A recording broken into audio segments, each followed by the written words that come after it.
What's up, Dolphins? Travis Wingfield here, the host of the Drive Time podcast on the Miami Dolphins Podcast Network, and I'm joined today by new Dolphins punter, Thomas Morstead. Thomas, what's up, man? How you doing? I'm great. Glad to be here. Glad to have you in. So, here in Miami, how does it all feel to be signed with the Dolphins and be a Miami Dolphin now? I'm super excited to be here. There's not too many places. When I was looking at where I could potentially end up, this was kind of choice 1A, 1B with one other team. So I'm fired up. My kids were excited. This was their 1A choice. So I'm excited. My family's excited about being here. What was the big draw for them?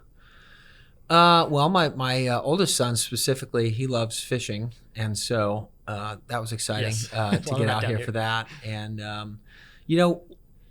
last year was, I had a rough 2020, had to overcome some things, and getting back on the saddle last year required me being gone. I signed mid-season with the Jets, and then halfway through the year, I also was with the Falcons for the rest of the year, and it was just what was required for me to get back in, get my foot in the door, and show teams that I'm back to kind of being myself and being an elite player in this league. And so that's just what was required, and I was away from the kids. So we were certainly not interested in doing that again this year. And so a huge part of where I was going to end up was, what were the kids going to be excited about, and can we make this a fun adventure for them? They're old enough to kind of know what's going on now. So we want them to be excited about what's happening, and because it'll be a lot of change for them. And so this was their number one choice. So it's good. My daughter loves the beach, so plenty of things to do down here. It's a lot of fun. So you talk about your career a little bit there. You're a fifth-round draft pick, and anytime a specialist is drafted, it usually speaks pretty highly of their abilities and skill sets. Now you're heading into year 14. Does that kind of, when you hear that, do you think like, wow, it's the journey I've been on? It's kind of unbelievable.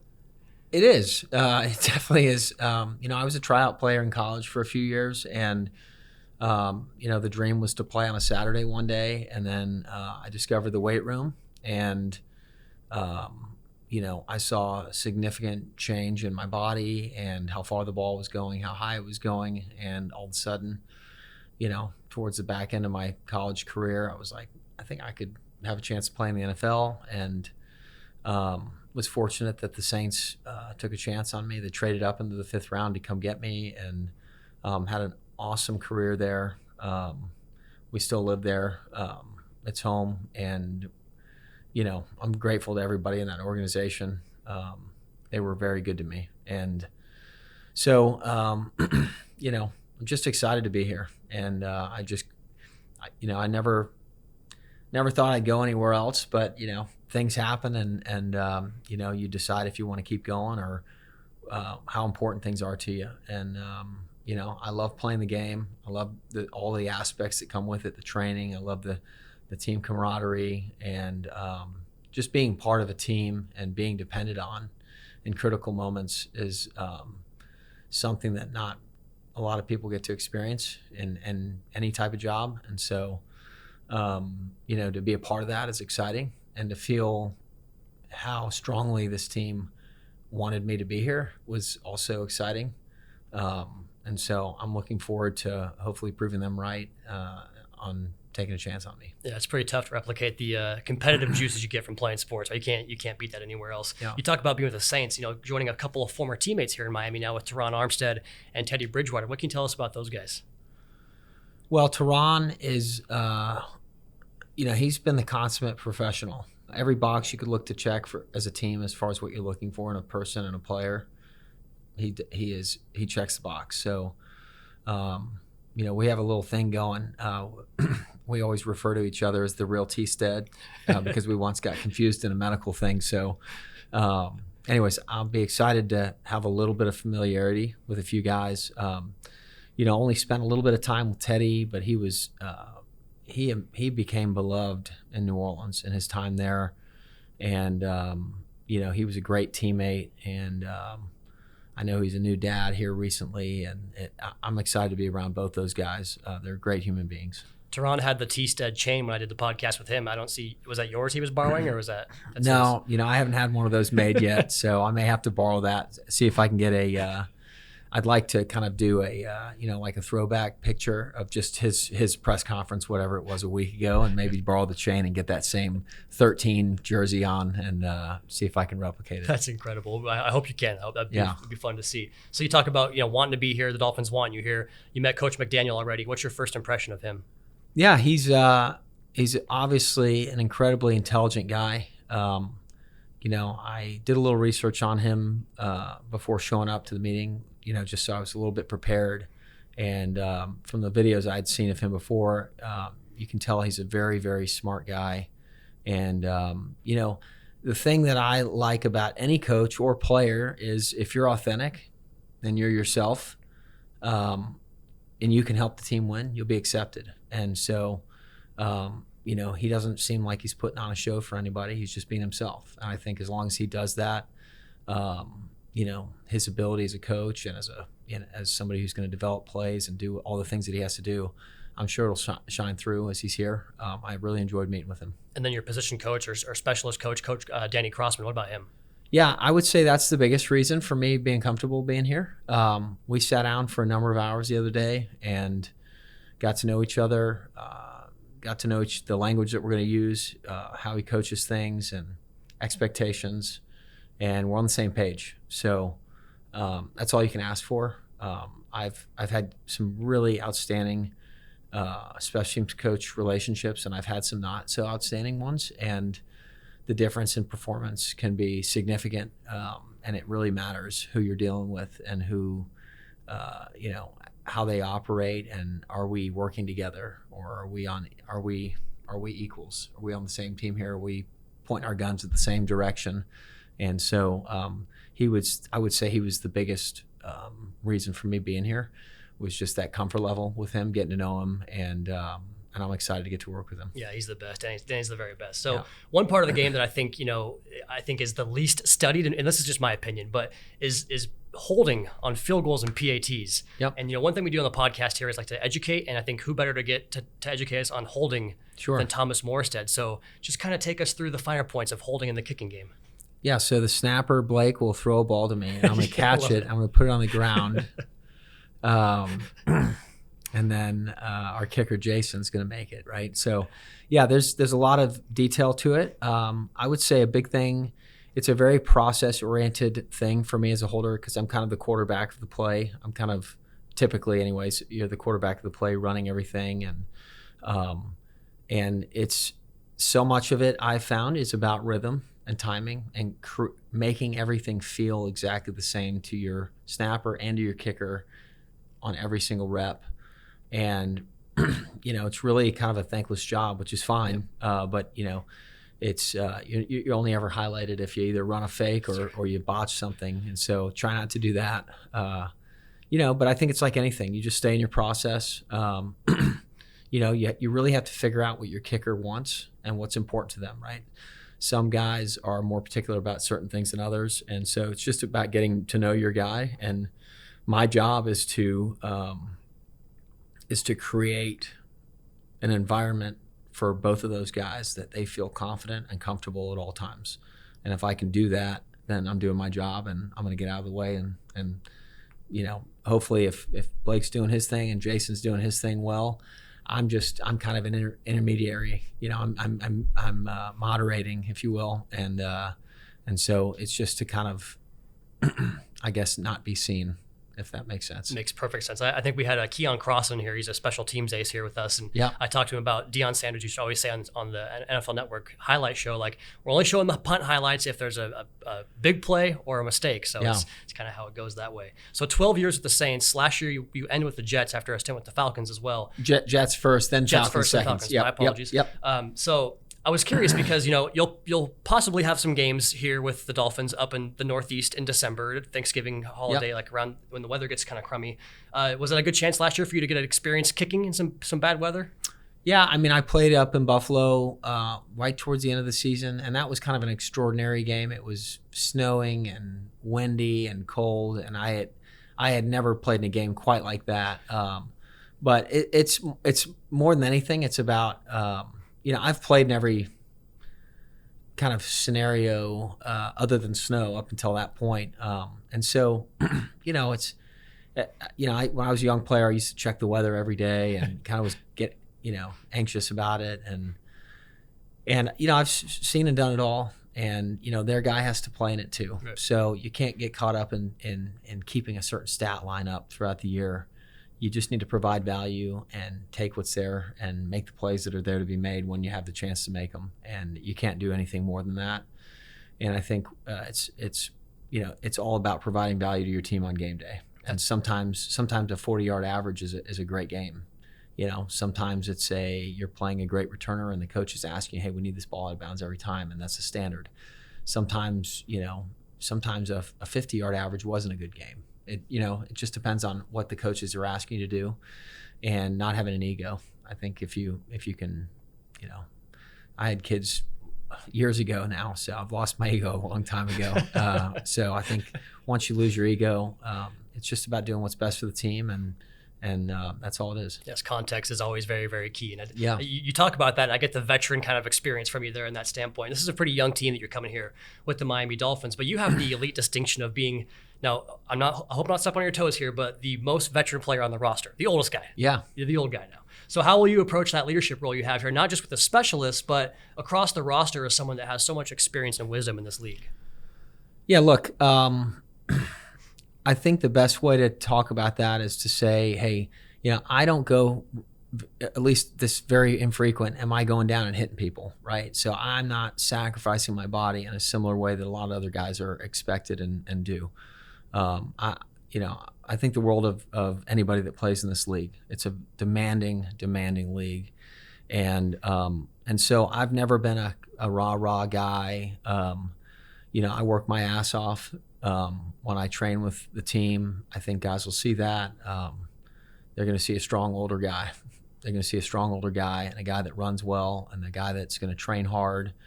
And so that's one of the ways I try to earn my stripes. And then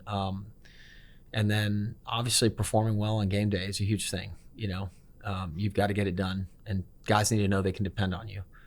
And those two things are critical. As far as the other stuff goes, I feel like one of my roles for a number of years now has been to try to get young guys to speed their learning curve up quicker than it otherwise would happen. And it's unique because once I learn how Coach Crossman coaches and the technical terms that he uses and how he does his philosophy with all those guys, I can then kind of be another voice and help guys hopefully get them moving along a little quicker. And I have a huge vested interest, not only from a team standpoint, we want everybody doing well, but selfishly, I want guys that are out there that know what they're doing. Because, there's a punt is not just catch it and smack it down the field and pray that somebody makes a tackle, right? It's a jazz session, right? It's choreographed, but there's chaos, right? And so if everybody's again on the same page and everybody understands what everybody's role is, you have a greater chance for success. And so I'll hope to be a resource for all those guys. And then last way, I think just being somebody that has been fortunate to play in this league a long time and save money, and I love getting with younger players and making sure that they're not being foolish with the financial opportunity that they have, and just helping them along with that and how to think about things, and make sure you have an accountant, make sure you have somebody that's helping you with these things. And I love to be a resource for guys in that way as well. So now you are the veteran, but back when you were a rookie, one of the biggest moments of your entire career, we talked about this a little bit, the onside kick in the Super Bowl. Yeah. So I read a story about it. I was just doing some research on it, and it said that maybe you were a little bit nervous at the time. Sure. Talk to us about that situation, because that was such a big moment, such a big game, and you're a rookie, you make this big play in the game. Did you guys have a feeling that was going to work? Did you feel pretty good about it going in? Like, what was your thought process when you had that big time onside kick? Yeah. Well, number one, I would hope that everybody thought it was going to work, or else I don't know why I would call that. Number two, yeah, I mean, it was a tremendous opportunity. We really hadn't played super well in the first half, and we were only down 10-6. So we kind of came into the locker room feeling like, okay, we're kind of fortunate to be where we're at. We haven't done what we hoped we would do. And then, yeah, I mean, we'd practiced it only for a few weeks, it was the one way we thought we could steal possession from Peyton Manning. I know originally they had looked for a fake punt, but they kind of that year were very conservative on their punt return team, and so there wasn't really an opportunity to do that. And so this was the idea we came up with, and it just worked well. With the way I had kicked off that whole season was always from the right hash to the deep right corner, so teams would cheat over, and so doing the swing back to the left was the right call. And it certainly didn't go exactly how we thought it would go. We kind of missed blocking Hank Baskett, who had a chance to recover it. But football is an imperfect game, and at the time, I want to say that the chances of recovering that with the way the kickoff rules were at the time, it was about a 2/3 chance of recovery. So it was actually not a foolish bet statistically, and so we knew that. So my last thing I told myself before I hit the ball was, this better go 10 yards. Like, just you got to give yourself a chance. It may not go perfect, but you got to give yourself a chance, and I did. And guys all were rallying, and it was the longest pile up ever. And guys are scratching and clawing to, it's their Super Bowl aspirations of everybody under that pile. And so we were fortunate to come up with the ball, and we went down and scored and took the lead. And even though it was still back and forth from there, I think when we made that play, made that call, made the aggressive decision that we were not going to be dictated to in this game, it kind of just felt like we were going to win no matter what. And so it's been an awesome thing for me, for my career. Specialists, the game is so mental for specialists, and you don't always feel your best. You don't always have the confidence that you'd like to, you don't share that with too many people, but you just kind of go through these ebbs and flows, and being able to lean back on times where you've gotten it done in big moments and being able to calm yourself. It's always something you can remind yourself of, that you do have the ability to, get yourself into the right mindset. I love that you gave us the 2/3 percentage chance on that. This is a big stat-driven podcast here, so you're really very cool. Really I'm a numbers guy, so we're gonna get along great. That's perfect. You're fitting right in right away here. So a couple of things I wanted to ask you about here. First, you and your wife started the What You Give Will Grow Foundation charity back in 2014. Can you tell us about the goal of that and what you guys have done so far with it? Yeah, we're kind of in a transition right now with that. Obviously, not being in New Orleans, I say not being there, not playing there, and also COVID has kind of shut down a lot of things there. But it's given us the ability to be very reactive with some real needs in the community when they've come up. Our donor base has been great, and our people that are giving of their time, our volunteers, are like ferociously involved. And so it was an awesome thing. It's like anything, when you give of your time or your money or your resources, and you're really in it for the right reasons, it ends up being such a blessing to you. Just outside of all the things you're doing, it exposes things that you didn't know were an issue in your community. It gets you to meet people that are going through like difficult things, and it's been a real blessing for me and my wife to be able to do something. I know there's needs everywhere, but in New Orleans specifically, there were lots of things, and just to be a part of it and be a part of a group of people that all, were wanting to give of some resource, time, energy, money, whatever. We just had a really nice family of people that, we all got together and did some good stuff. And anyways, love being a part of that. Yeah, it's awesome. Plenty of opportunities down here as well to get involved in the community. So also an author as well. What can you tell us about the middle school rules of Thomas Morstead? So, I am officially an author. The writer, Sean Jensen, who did that book, he is the real author. Okay. And so whenever the Saints played the Vikings in the playoffs in 2000, spring of 18, it was the 17 season. And I kind of had a unique thing happen to me in that game. I made a tackle in the first punt of the game, and I tore some cartilage in my ribs. And, it got reported that I'd broken my ribs in the game. And then we came back, and we thought we'd won. And then they hit the Minnesota Miracle and went on. And we had to come out for the extra point. And I was the first guy out on the field because 2/3 of the guys were in showers probably, or, they were already in towels in the locker room. They weren't coming back out. So I came back out, and Vikings fans, started donating to our foundation, and we ended up raising like $300,000. And so whenever all this money started pouring in, I just said, wow, we're really blown away by this, nice gesture by all these people of Minnesota. I said, if we get to 100 grand, I'll come back up Super Bowl week and I'll give the check out to the hospital up there. On that went crazy. And so I interviewed with all these people, Media Row, and Sean was the last person I interviewed with, and he is a reporter up there, and he had showed me a few of his books on his middle school rules of so-and-so, and he sent me a few copies of different people that he'd done books with, and was asked if I'd be interested in doing one. And I said, yeah, sure. I don't know if you're trying to sell a bunch of books or not. I mean, I'm not like some big name in some big market. And he just said, well, you have an interesting story, and I think it would be a great book to write. And I said, yeah, sure, let's do it. So we did that together. It was really cool. Unfortunately, we released it right when COVID happened. So we did nothing as far as, what you would normally do when you release a book. But it was a great experience, and it's a cool thing to have for my kids. And we'll donate to schools and stuff down in New Orleans here and there. So it's a cool thing. Yeah, that's very cool. I mean, it's a great opportunity, and rough couple of years, like you mentioned, for the pandemic and everyone kind of getting back from that. So hopefully things are looking back up now. So speaking of that, now you're here with the Miami Dolphins. Last question for you, Thomas. What's the one thing you're looking forward to most about this opportunity? Well, I don't want to say this with any sort of arrogance, because I certainly don't view myself that way, but I'm looking forward to, you get a little older in this league and you start to get a little ageism kick in, and I'm looking forward to validating to myself.